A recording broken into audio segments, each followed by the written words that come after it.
श्री हनुमान बेनीवाल जी। सभापति महोदय, सबसे मैं सभापति महोदय विदुर जी को ये पूछना चाहता हूँ कि आपने आप एक मिनट, इन्होंने सस्पेंस रखा है। पप्पू जी कौन थे? पप्पू जी अगर पप्पू जी की कौन थे?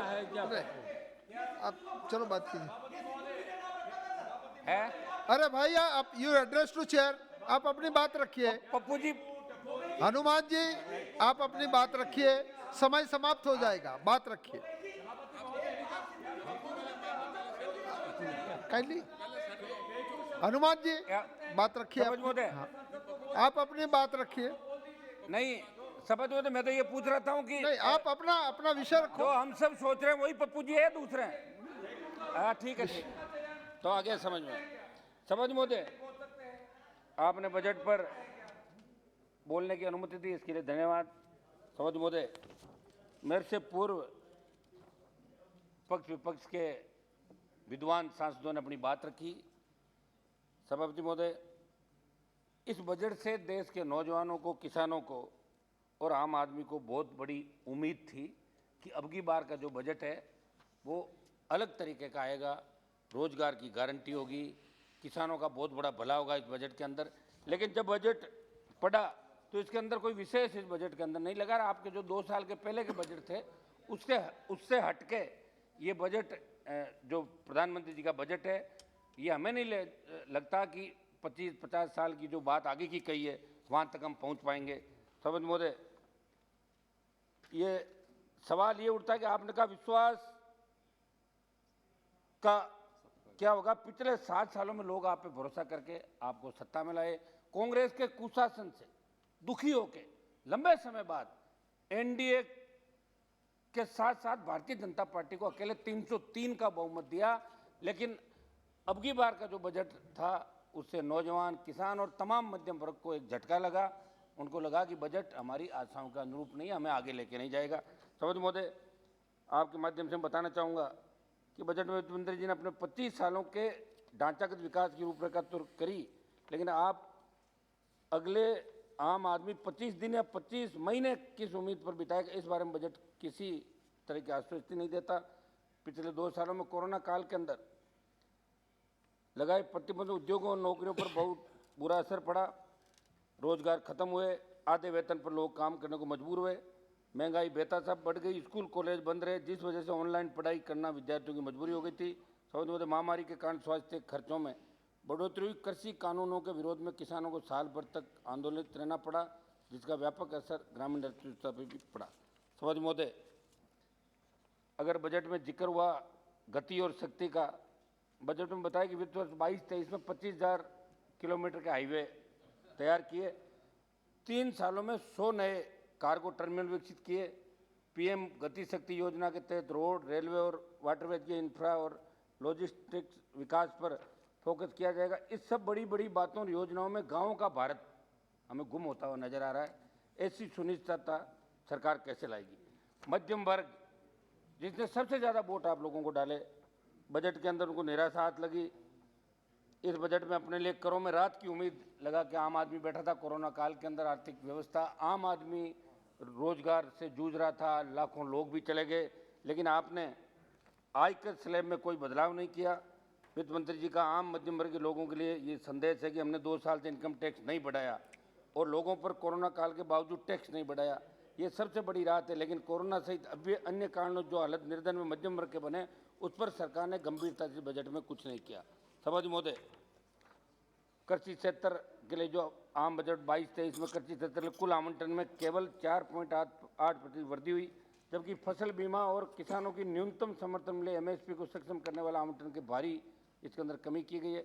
इतना ही नहीं, बजट में किसानों की आय दोगुनी करने की सरकार की महत्वाकांक्षी योजना, जो बार बार आप कह रहे हो किसानों की आय दोगुनी करेंगे, पूरी तरह इसमें चुप्पी साध दी गई, जबकि इस योजना की समय सीमा इसी वर्ष 2022 थी।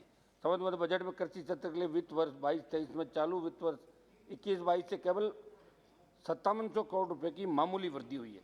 प्रधानमंत्री फसल बीमा योजना के लिए आवंटन की 15,989 करोड़ रुपए से घटाकर 15,500 करोड़ रुपए कर दिया, ये भी चिंताजनक है।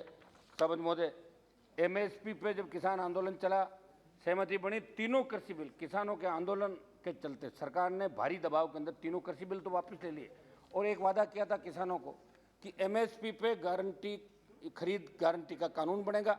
अभी भी एमएसपी पे जो खरीद हो रही है वो 25 क्विंटल से ज़्यादा किसी किसान की खरीद नहीं होती, राइडर लगा हुआ है। आपने इसके अंदर एमएसपी की पूरी बात नहीं करी। जो कमेटी गठित करनी थी वो कमेटी भी अभी गठित नहीं हुई।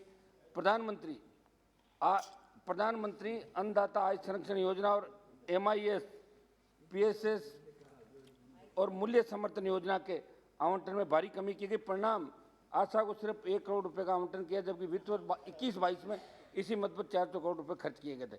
ये कटौती ऐसे समय हुई जबकि किसान संगठनों की प्रमुख मांग है कि फसलों की खरीद के लिए MSP की गारंटी दी जाए, जिस पर सरकार ने संगठनों को भरोसा भी दिलाया था, लेकिन इस पर अभी भी कोई विशेष कार्रवाई नहीं। सभापति महोदय, खाद्य और पोषण सुरक्षा बजट दस्तावेज में खाद्य और पोषण सुरक्षा को लेकर विरोधाभासी बात दिखती है। ये दस्तावेज कहता है कि मिशन का उद्देश्य पोषण सुरक्षा के साथ इन फसलों में आत्मनिर्भरता प्राप्त करने के लिए दलहन और पोषक अनाज पर विशेष जोर देना है, जबकि खाद्य और पोषण सुरक्षा के तहत आवंटन में 21-22 में 1540 करोड़ रुपए संशोधित से घटकर 1395 करोड़ रुपए हो गया। इसके तहत राज्यों केंद्र शासित प्रदेशों को दालों का वितरण करने के लिए खरीदी गई दालों के स्टॉक का निपटान करना है। इसके अलावा मिड डे मील, सार्वजनिक वितरण प्रणाली, ICDS आदि जैसी विभिन्न कल्याणकारी योजनाओं के लिए केवल 9 करोड़ रुपए का प्रावधान किया, जबकि 21-22 में संशोधित अनुमान 50 करोड़ रुपए था। हालांकि 21-22 के बजट में अनुमानित आवंटन 300 करोड़ रुपए था। सभापति महोदय, एक अभी बात चली थी महंगाई की। सभापति महोदय, हमने जब 2014 के अंदर आप थे, उससे पहले यूपीए की सरकार थी, और 2014 के अंदर यूपीए सरकार 12-13 के अंदर तेल की जो प्रति बैरल अंतर्राष्ट्रीय मूल्य था वो $140 अधिकतम था उस समय, और यहाँ भाव 50-60 के लगभग 50 के आसपास डीजल का था और 60 के आसपास पेट्रोल का भाव था। कृपया समाप्त कीजिए। एक मिनट साहब, 2014 से मेरे को तो याद किया, मैं दिला भी दूंगा, राजस्थान में याद है आपको, है ना। 2014 से कीमतें घटती गई और $20 प्रति बैरल तक आप इसको बढ़ाते रहे, 50 रुपये तक बढ़ा दिया, जबकि $80 का अभी भी $80 से ज़्यादा नहीं है। तो ये बहुत बड़ा धोखा इस देश की जनता के साथ आप कर रहे हो। चुनाव जहाँ आ रहा है उस समय आप इसको नहीं बढ़ाते और उसके बाद बढ़ाकर 1 रुपया घटा देते हो। मेरी मांग है प्रधानमंत्री जी से, अगर आप आम आदमी की चिंता करते तो महंगाई को कम करो आप इसके लिए, क्योंकि खाली उत्तर प्रदेश यही चुनाव नहीं है, उसके बाद और 4 राज्यों के अंदर चुनाव है जहाँ कड़ी चुनौती आपको मिलेगी। जिन वादों के साथ आप सत्ता के अंदर आए हो, देश का नौजवान, किसान, मध्यम वर्ग ये भूला नहीं है। हो सकता है कि उत्तर प्रदेश के अंदर कोई समीकरण बन जाए, आप सत्ता हासिल कर लो, इसका मतलब ये नहीं है कि 24 के अंदर आप 303 और 308 आ जाओगे।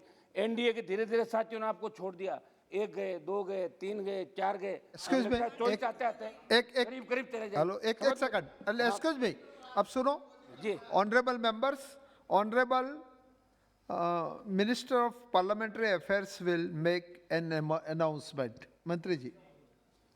I would like to inform the members that the arrangement for dinner has been made for the members in room number 70 and for officers and staff in 73 and 74. समाप्त कीजिए बेनीवाल जी। सब सुझाव दे देता हूँ कुछ मैं आपके, मुझे लग रहा है लोग ज़्यादा नाराज हो गए। मैं आपके माध्यम से राजस्थान के लंबित मुद्दे और सुझावों की तरफ सरकार का ध्यान आकर्षित करना चाहूँगा। ईस्टर्न कैनाल ERCP केंद्र सरकार से राष्ट्रीय परियोजना घोषित कर बजट भाषण में इसको लेकर निराशा हाथ लगी। इस योजना को राष्ट्रीय परियोजना, सिंचाई परियोजना घोषित करें। सभा वित्त मंत्री जी, 13 जिले राजस्थान के लाभान्वित होंगे और 13 के 13 MP आपके भारतीय जनता पार्टी के भी वहाँ पे। ये 13 जिलों की जो योजना, इसको आप धन्यवाद हनुमान जी। खत्म कर रहा हूँ मैं। रेल को आप सेवा बताते, लेकिन गैर अर्थसम बताकर जब किसी परियोजना को रोका जाता है तो उससे जाहिर होता है कि रेलवे को सेवा का जरिया मानना और कह देना में अंतर है।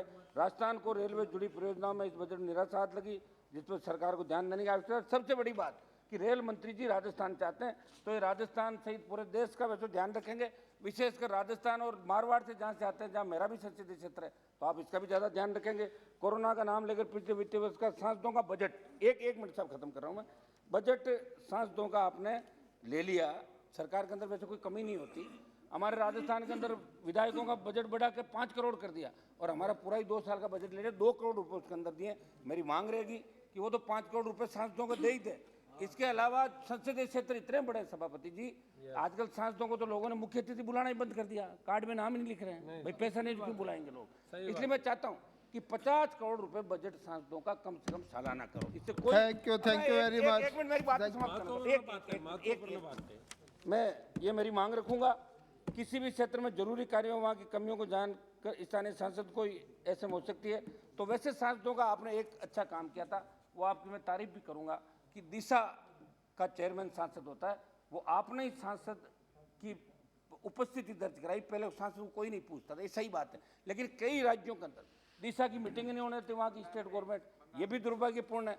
तो इसके अंदर पे आप समझ में, मैं आधा मिनट में मेरी बात समाप्त कर रहा हूँ, बस आधा मिनट है ना।